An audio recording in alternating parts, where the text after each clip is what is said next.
I'm Al Roker. I'm here with Equalman. Word of mouth is now world of mouth. Because someone asked, what's the social play? What's the mobile play? Our clients and customers are telling us, hey, we love what you're doing here. Are you doing more of that today? What I'm telling you here today, I'm not suggesting we get rid of face-to-face. Digital leaders are made, not born. Thank you for joining us for today's Super You podcast. I'm your host, Erik Qualman. A lot of you know me as Equalman. I'm super excited to be joined today by Howard Schultz. He is the founder and chairman of Starbucks, but most importantly, recently, he has thrown his name in the hat, potentially running for president of the United States of America. However, from my earliest of memories, my mother instilled in me her belief in the American dream and the promise of America, that a good education and hard work will open the doors to a better life. And that provides me with an important lesson to share with you all today, that your station in life does not define you and the promise of America that is for all of us. When I was 7 years old, I had a defining moment in my life. I came home from school one day and saw my father laid on a couch with a cast from his hip to his ankle. He had a series of terrible blue-collar jobs as a high school dropout, Army vet, but this particular job he had in 1960 was probably the worst. He was a truck driver delivering and picking up cloth diapers before the invention of Pampers. He fell on a sheet of ice in March of 1960. And in March of 1960, if you were a blue-collar, uneducated worker, you were dismissed if you had an accident. No workman's compensation, no severance, and no health insurance. And I saw the fracturing of the American dream, and I saw my parents go through hopelessness and despair at the age of 7. And those scars, that shame, that is with me even today. As a young boy, I could have never imagined that I would one day build a company of my own, let alone a company that would have more than 26,000 stores in 75 countries and employ more than 300,000 people. I love the phrase station in life. You might hear season in life because we all go through seasons. But the beautiful thing and the core message here is that success is a choice like never before. We live in the greatest time ever. Success is certainly a choice. When you think about Justin Bieber, he doesn't have to get the big music label and hope that gatekeeper says, you are the next thing, Justin. Instead, his mom goes and posts those videos online of a young teenager playing on the streets in Canada, and that's what we mean by success is a choice. And Howard Schultz is a great example of doing this through blue-collar hard work. He kind of scrapped his way all the way to the top. I think that success in business is a very difficult thing to achieve. And it's more difficult today probably than any other time, despite the vast number of opportunities.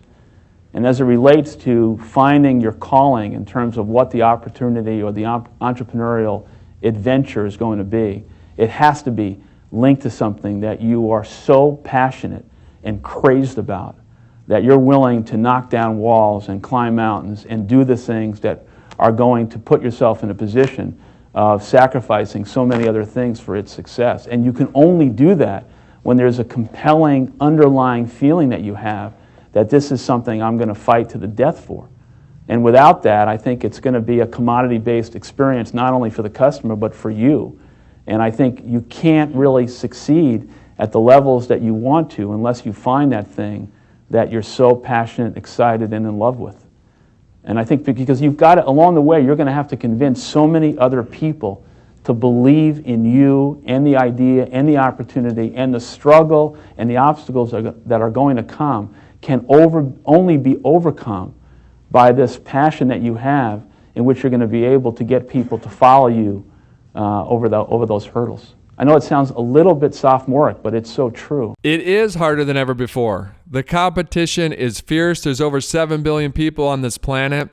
If you start a company today, only 2% of those companies will still be around in 10 years. That doesn't even mean they're thriving. It just means they still exist. So the key is, and Steve Jobs talks about this in one of the podcasts that we have, is if you look at it, if you're doing something you're not passionate about, this stuff is too hard to not do something that you love. As you leave here today, take a moment to think of those who have come before you, who have helped you along the way, who are at your side today. If they are here, embrace them and thank them for the gift of education and for the support and the love that they have given you. Your generation can bring people together like no other. You can innovate, create, and lead. Your generation will transform our economy and create millions of new jobs. You will develop cleaner energy. You will make it so racism only exists in history books.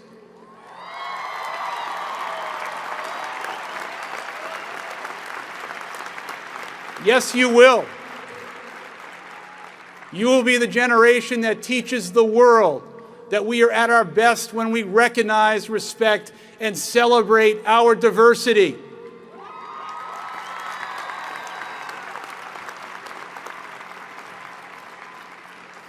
You can and you will make your mark on our country and our shared humanity. Dream big, and then dream bigger. A more innovative dream, a more inclusive dream.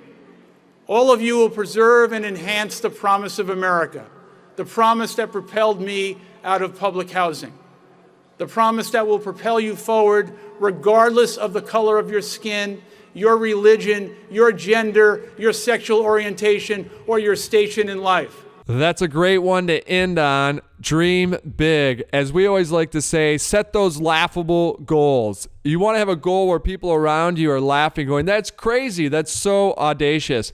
And then look at the people that stop laughing first. Those are the people you're going to stand on the shoulders of. They're going to be the ones that help you, push you to achieve that crazy big goal. Or as we had on the show, we had the CEO of this credit union that handles Disney. If you think about that Disney quote, if you can dream it, you can do it. So go out there and do it today. Go out there, dream big, and achieve those big goals. That's it for today's Super You podcast. Thank you for listening. Make sure that you subscribe to ensure that you get the next podcast. And who we have on the next podcast? We have Warren Buffett. That's right, the Oracle of Omaha.